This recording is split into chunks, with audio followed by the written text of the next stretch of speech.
He knew her coffee order before she told him. He knew she slept 4 hours on nights before Intelligence Committee hearings. He knew the way she rolled her left shoulder when a meeting had run past its usefulness. He knew the precise moment in any room when the version of herself she showed the world settled over her like a coat she was exhausted from wearing. His name was Marcus Cole, former CIA intelligence officer, 11 years as a private protection operative. By every professional standard, the sharpest eye in a city full of people competing for that distinction. He had one rule: no personal involvement with a principal. Not emotional, not relational, not any version of personal. 31 assignments, not a single deviation. He was about to begin the 32nd, and Senator Elena Vasquez, who had survived 2 election cycles, 3 credible threats on her life, and one very public betrayal that the press called a political setback and she called Tuesday, was about to do the one thing no one in 11 years had managed. Not with a gesture, not with a declaration, with a question, 4 words in the back of a car, on a Wednesday evening in October. 4 words that cracked open 11 years of carefully constructed distance, like a fault line waiting for exactly the right pressure. This is the story of what those 4 words cost him, what they gave him in return, and what was already moving in the dark, wearing the face of someone she trusted, long before either of them understood the danger they were standing inside. Elena Vasquez had been told she was too direct, too uncompromising, too unwilling to perform the warmth voters expected from women in public life. She had listened to all of it, filed every word, and continued doing exactly what she had always done, being the most prepared person in every room and letting that speak for itself. It had worked, not cleanly, not without cost, but it had worked. 2-term senator, Intelligence Committee, Foreign Relations. 3-party factions quietly positioning her for the next presidential cycle. When she walked into a hearing room, the witnesses prepared differently. She had built something rare and real. She had also arrived in the building of it at something she would not have called loneliness. She was too precise for imprecise words. She would have called it the condition of a person who has made themselves so necessary to so many that they have forgotten, somewhere in the accumulation of necessity, to be needed by anyone. She did not talk about this. There was no room in the architecture of her public life for that conversation. But Marcus noticed the specific moment each evening when the light in her eyes shifted from present to managed, that she never made a call that wasn't work, that she never arrived anywhere looking like she was arriving somewhere she wanted to be. She looked always like a woman going from one kind of obligation to another, with nowhere in between that belonged to her. He told himself he noticed because he was paid to. He told himself that for 3 weeks before he stopped believing it. Marcus had left the CIA at 34 with a classified commendation in interior damage that has no clinical name because the people who carry it are not, generally, the kind who attend to interior damage. Sarajevo, autumn 2019. A partner of 4 years. The kind of trust built through shared danger. The intimacy of being repeatedly the only 2 people in a room who understand what the room contains. He had stopped reading that man, not because he couldn't, because he had decided, without examining the decision, that some people were beyond the requirement to be read. He was wrong. The partner had been turned. The operation burned. 2 assets did not come home. He resigned, built a private firm, and from the wreckage of that lesson, he built the rule. Principles were subjects, assets to be kept alive, not people, not to him. He should have noticed the warning in the first interview. She had asked him 3 questions. He had answered 2. The third: what do you do when the person you are protecting is making a decision you know is wrong? He hadn't answered because the professional answer was not the honest one. And for reasons he hadn't examined, he had not wanted to be dishonest in front of Elena Vasquez. She hired him anyway. Later he would understand she had hired him partly because of the silence. It had told her something an answer couldn't. She read people too. Congressman David Rourke was the kind of man who made rooms feel safer simply by entering them. 15 years as Elena's closest political ally. He had endorsed her first Senate run when the polls called it a long shot. Shared fundraising networks, political capital, sustained public support. He had shown up consistently, at cost long enough that the showing up had become the evidence she trusted. Marcus had noted this on day one. He had also noted something underneath it. When Rourke watched Elena in the unguarded moments, the 3 seconds when he didn't know anyone was watching him watch her, his expression did not match his warmth. Not coldness, not hostility. Something more disturbing than either. The expression of a man running a calculation, someone measuring value rather than seeing presence. Rourke cared about outcomes, and Elena was becoming an outcome he could no longer control. Marcus had no evidence. He had an instinct trained on 12 years of being right about patterns before anyone else saw them. His instinct said, something is wrong with that man. His instinct said, she cannot see it, because the one thing that could blind Elena was the specific warmth of someone she had spent 15 years believing in. Trust was always the most reliable blind spot available. 6 weeks of proximity without permission. He had seen her at 6 in the morning reading briefs in hotel corridors before her armor was assembled. Watched her absorb condescension in committee hearings from 3 men across the table and return precision every time, without raising her voice. Watched her be extraordinary every day and lonely every night. He had maintained the professional distance the rule required, spoke when spoken to, answered without elaboration, did not initiate. What he could not measure was the accumulation, the invisible weight of paying close attention to a person every day and having nowhere to put what you notice. The moment the problem became undeniable was a Thursday evening. She was in a glass-walled conference room with 3 party strategists discussing her presidential trajectory as though she were a vehicle to be driven rather than the driver. He was outside the glass, unable to hear, able to see her face. He saw the exact moment it shifted from strategy to something that looked like men reminding a woman of her position in a plan they had designed without her. He reassembled, did the job. But the note existed now, filed in the part of himself where he kept the things that mattered. The note said, "You are not neutral about this woman." The rule said, "That is precisely why the rule exists." For the first time in 11 years, he was not certain which one was right. It happened on a Wednesday evening, in the back of a car moving toward a fundraiser she had described in a conversation he was not supposed to overhear as the most expensive obligation of my week. She had been reading a brief for 12 minutes. She closed the folder, looked out the window. The city moved past in streaks of amber and white. Without turning her head, she said, "How long did you do it?" Marcus said, "Senator?" She said, "Intelligence work, before this." "How long?" He said, 12 years. The car moved. The city did not pause for either of them. She said, "Do you miss it?" 4 words. He had navigated questions from heads of state, hostile interrogators, a Senate Select Committee reviewing Sarajevo. He was extraordinarily good at navigating questions.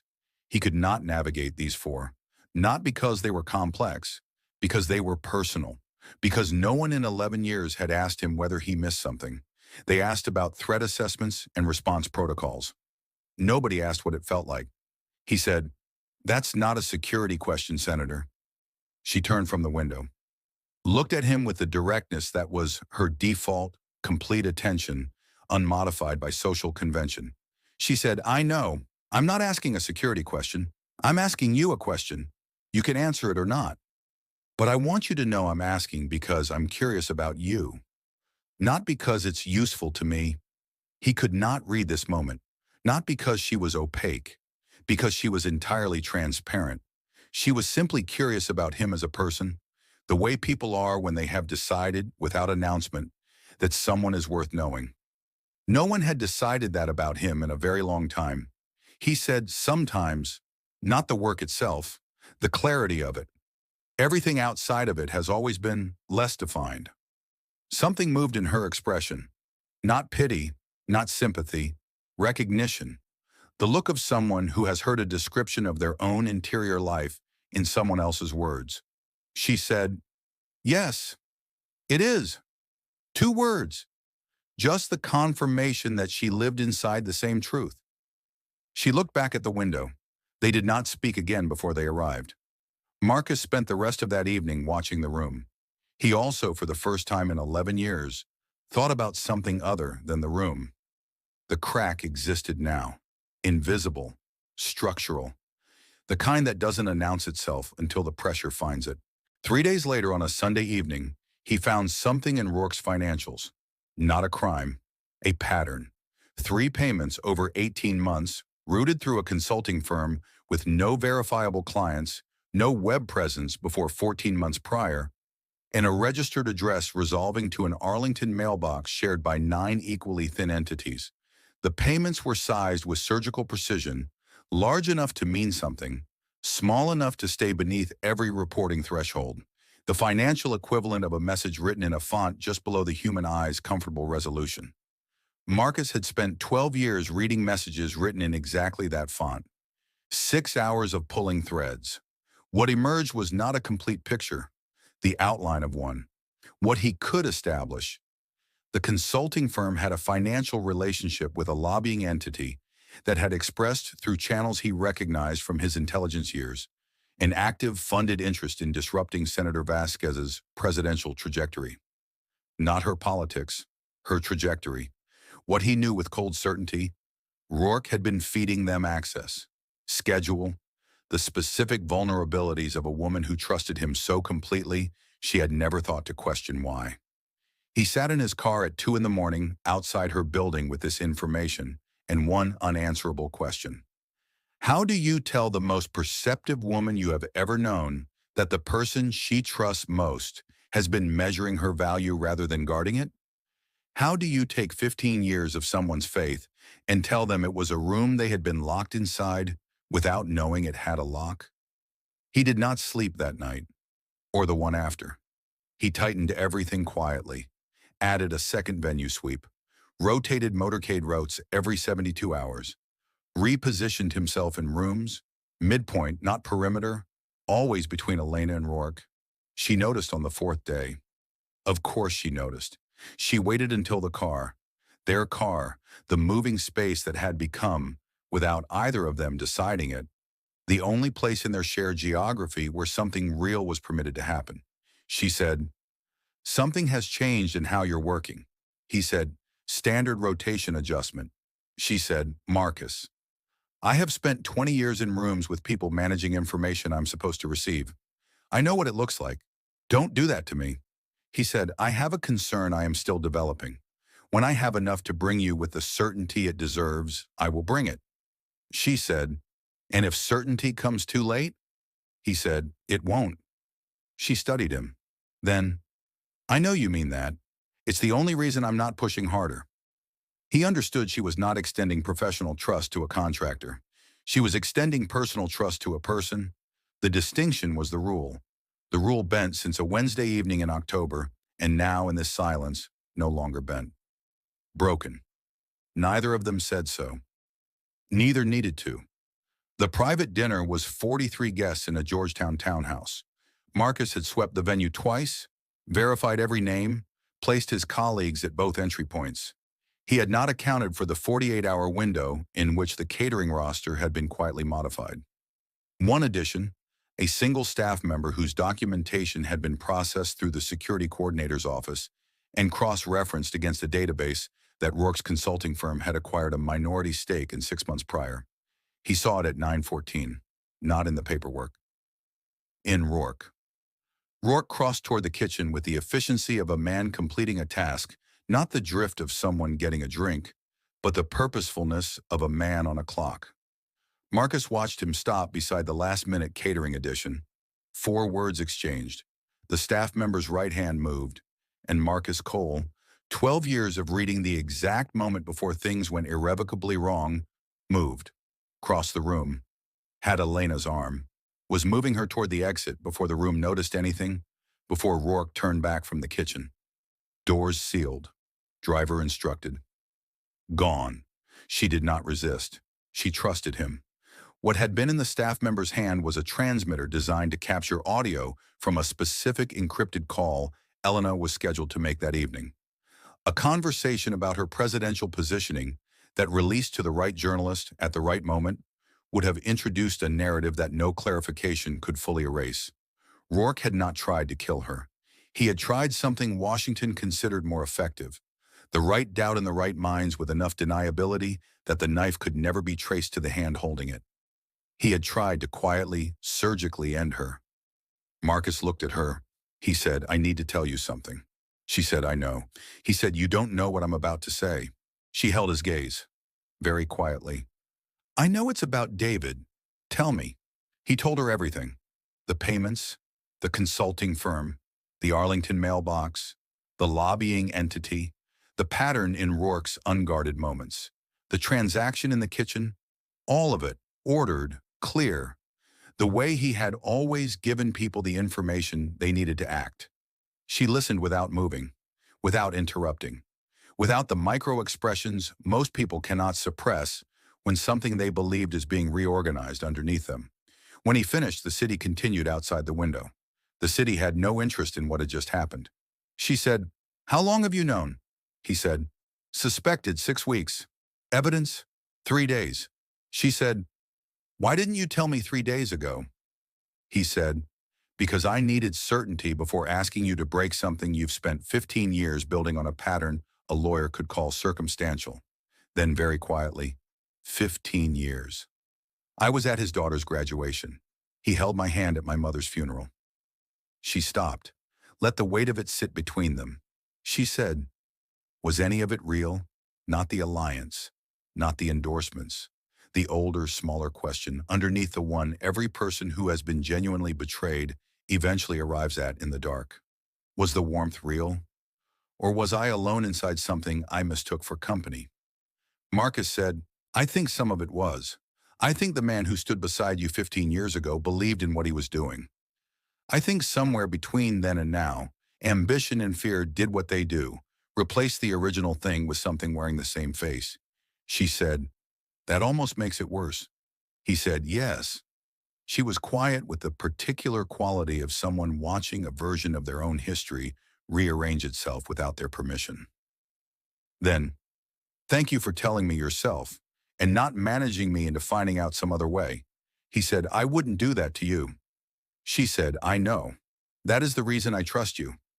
She reassembled not the old performed composure, but something cleaner, something broken open and reset, stronger at the fracture. She said, "What do we do now?" He said, "Build it correctly. Through channels Rourke cannot contaminate. Quietly, thoroughly, without giving him reason to accelerate whatever else he has in motion. Then, I assume you already have a plan." He said, "I have had a plan for 3 days." And across her face, just for a moment, in the moving dark, something that was not quite a smile and more honest than most things in her world had any business being. The expression of a person who is, despite everything, glad they are not facing this alone. The next 6 days were the most disciplined work Marcus had done since leaving the CIA. He built the evidentiary case in layers with a federal contact from his intelligence years, each layer independently verifiable, sequenced to survive lawyers motivated to find the gap. There was no gap. Elena attended every meeting with Rourke, gave him her warmth, her professional attention, the quality of engagement that had always made him feel valued. She gave him nothing else. 6 consecutive days of performing a friendship she now knew had been a locked room. Not one person in their shared orbit registered the change. There is a difference between knowing a person is exceptional in comfort and watching them be exceptional under pressure. Most people would not survive without showing. She showed nothing. On the 6th day, federal agents searched Rourke's offices. By evening, his committee roles were suspended. By morning, a criminal attorney had been retained. Elena was in her office when the alerts arrived. Marcus was at the door. She read them, set the phone face down, looked at him. She said, "It's done." He said, "It's done." A silence with the specific quality of something carried a long time, finally set down. She said, "Are you going to tell me how many years of favors you spent on that?" He said, "No." She said, "Thank you, Marcus." Not senator to contractor, not principal to professional. His name spoken the way people speak names when they mean something more than identification and don't yet have another word for it. He heard the difference. She intended him to. 3 days later, the same car, the same city. She said, "I need to ask you something." He said, "Senator." She said, Elena, I think we are considerably past senator. He was quiet a moment. Then with the care of a man handling something he wasn't sure how to hold without breaking it, Elena, she said, you have a rule. Everyone who has worked near you for more than a week knows you have a rule. I want to know where it came from. He thought about what she had said 11 days ago in this car. I'm asking because I'm curious about you, not because it's useful to me. He said I had a partner, 4 years in intelligence. The kind of trust built through shared danger until you stop examining it because you've decided it doesn't need examining. Sarajevo, 2019. He had been turned 18 months before I found out. I hadn't found out because I had stopped reading him. 2 assets died. The rule came from that. Elena was quiet with the weighted quiet of someone receiving information that connects to something they have been thinking about without a frame for it. She said, you broke it anyway. He said, yes. She said, and did the blind spot kill anyone? He held her gaze. He said, no. The opposite. She said, then maybe the rule was protecting the wrong thing. You built it to protect your principles from your blind spots, but I think it was also protecting you. From the cost of caring whether an outcome was personal, from the risk of being wrong about someone and having it matter in a way you couldn't file away. He looked at her. She said, you weren't wrong about me. He said, no. She said, and I wasn't wrong about you. The silence that followed didn't need filling. Both of them already knew what it contained.